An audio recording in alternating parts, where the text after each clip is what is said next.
ಕಳೆದ ಸುಮಾರು 1 ವರ್ಷದಲ್ಲಿ ತಮಿಳುನಾಡಿನಲ್ಲಿ ಹೆಸರು ಗಳಿಸಿರೋ ಜಲ್ಲಿಕಟ್ಟು ಆಚರಣೆ ರಾಜ್ಯಾದ್ಯಂತ ಸುದ್ದಿ ಮಾಡಿದೆ. ಕಾರಣ ಅದರ ವಿರುದ್ಧ ಸುಪ್ರೀಂ ಕೋರ್ಟ್ ಆದೇಶಿಸಿದ ಬ್ಯಾನ್. ಸಾವಿರಾರು ಜನ ಈ ಆದೇಶದ ಪರ ನಿಂತಿದ್ರು.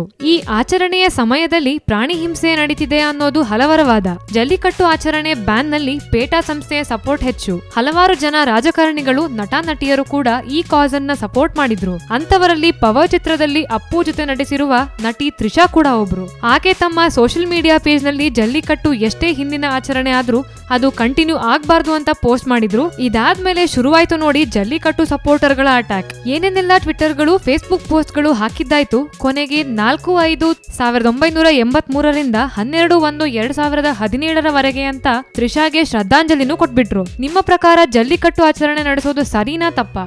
ನಮ್ಗೆ ಕಮೆಂಟ್ಸ್ ಬಾಕ್ಸ್ ನಲ್ಲಿ ತಿಳಿಸಿ. ಹಾಗೆ ಹೆಚ್ಚಿನ ಅಪ್ಡೇಟ್ಗಾಗಿ ಸ್ಯಾಂಡಲ್ವುಡ್ ಸೆಂಟ್ರಲ್ಗೆ ಸಬ್ಸ್ಕ್ರೈಬ್ ಮಾಡಿ.